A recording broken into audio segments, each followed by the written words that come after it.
Selamat pagi, salam sejahtera. Isu hangat pagi ini, UMNO akan dipersalahkan jika Ismail gagal tangani COVID-19, kata Kirtoyo.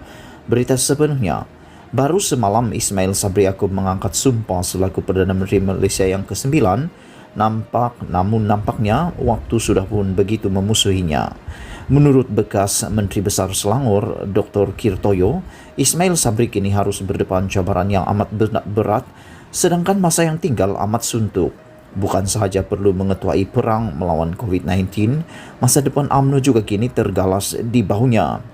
Sekiranya kerajaan Ismail Sabri gagal menangani pandemik ini, kata Kir, akibatnya akan ditanggung UMNO sendiri, bukannya parti-parti komponen PN yang lain. Kalau katakanlah dia gagal untuk berkhidmat cemerlang sebelum pilihan raya umum PRU akan datang, UMNO akan berada dalam kedudukan yang sangat-sangat buruk kerana kesalahan akan digalaskan di bahu UMNO, katanya ketika dihubungi semalam. PN akan lari dalam senario ini. Mungkin PN pun tak akan minta jawatan yang besar-besar kerana mereka tahu untuk pulihkan ekonomi dalam masa 6 ke 8 bulan adalah sangat sukar. Nampak gayanya rakyat dah tengok ke situ, walaupun kerajaan baru ini nanti kerajaan bersama PN, bukannya kerajaan UMNO, tapi beban itu dah bertukar kepada UMNO sekarang ini. Di lapangan, rakyat sedang melihat kepada UMNO sekarang. Jadi Ismail Sabri menggalas satu tanggungjawab yang berat dalam hal ini, dan UMNO juga sangat-sangat berharap pada dia juga tambahnya.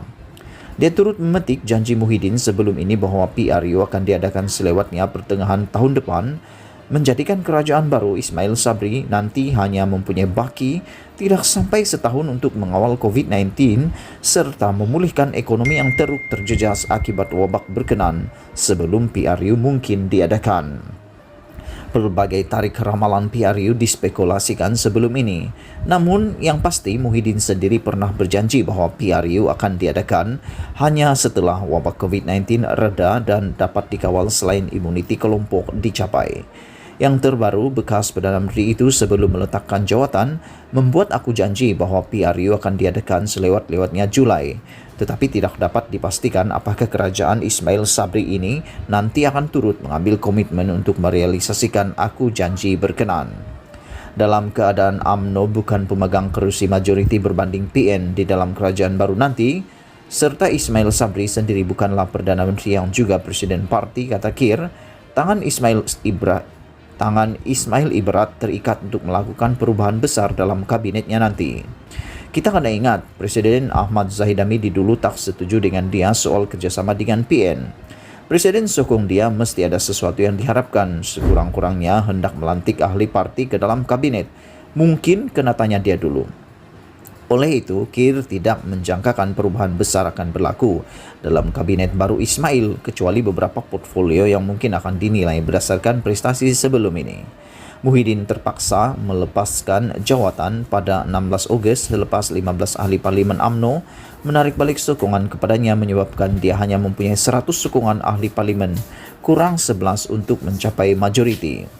Mereka dilihat sebagai kem Presiden UMNO Ahmad Zahid Hamidi yang mahu memutuskan kerjasama dengan PN, sedangkan Ismail Sabri pula dilihat mengetuai sekumpulan ahli parlimen yang lebih besar termasuk daripada parti komponen BN yang memilih untuk kekal dalam pentadbiran PN sehingga ke akhirnya. Terdapat 220 ahli parlimen di Dewan Rakyat dengan 2 kerusi kosong. UMNO mempunyai 38 ahli parlimen, 37 daripadanya menyokong Ismail Sabri sebagai Perdana Menteri. Syarat bersatu.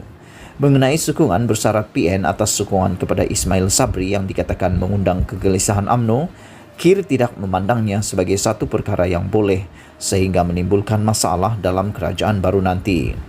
Cuma saja, kata bekas ahli MT UMNO itu lagi, mungkin ada syarat untuk juga boleh UMNO yang tidak mahu individu tertentu daripada parti tertentu yang dilantik menjadi menteri bagi menjaga imej kerajaan baru nanti.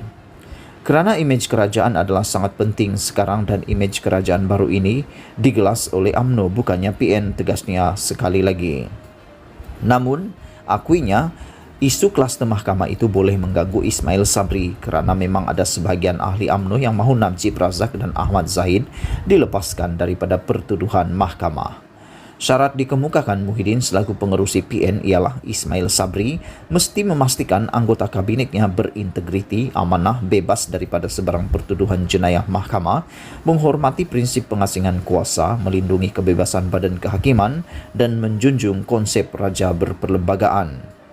Isu ini akan menjadi semacam duri dalam daging dalam kehidupan Perdana Menteri baru kita lah.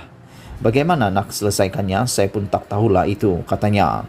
Di soal apakah kelemahan terbesar kerajaan PN terdahulu yang harus dibetulkan kerajaan baru di bawah Ismail Sabri, jawab bekas pengerusi Badan Perhubungan UMNO Selangor itu adalah cara menguruskan wabak COVID-19. Katanya kerajaan PN terdahulu terlalu memberikan fokus untuk memutuskan rantaian COVID-19. Sedangkan rantaian wabak itu mustahil dapat diputuskan 100%. Kir yang juga doktor gigi itu mencadangkan Ismail Sabri mengumpulkan pakar-pakar bagi membincangkan untuk mengubah strategi menangani COVID-19, termasuklah saluran peruntukan lebih bersasar bagi fasilitas dan kemudahan rawatan COVID-19, cara saringan dan sebagainya.